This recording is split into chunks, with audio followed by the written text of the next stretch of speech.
চাঁদ নেমে এসে বসল যখন কদম গাছের ডালে, তিনজন চোর ছিল চাঁদটাকে চুরি করবার তালে। জ্যোৎস্না তখন ভাসিয়ে দিচ্ছে গাছপালা ঘর বাড়ি, তিনজন লোক ভিজছিল তারা স্বপ্নের কারবারে।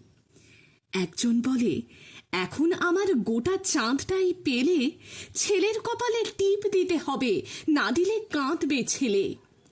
আরেকজন বলল তখন, খেলা রাখো চাঁদ নিয়ে, বিয়েতে মেয়েকে চাঁদ দিতে হবে, না দিলে হবে না বিয়ে। শেষজন বলে, আমি তো চাঁদটা রাখবো নিজের কাছে, সব স্বপ্নই জীবনে মিথ্যে, এটুকুই বেঁচে আছে। চাঁদ ভাগাভাগি করতে করতে উড়ল ভোরের পাখি। চাঁদ চাওয়াটাই সত্যি জীবনে, চাঁদটাই শুধু ফাঁকি। জানে না কখন ডুবে গেছে চাঁদ, চোখে জ্যোৎস্নার ঘোর। কদম গাছের নিচে বসে আছে তিনজন চাঁদ চোর।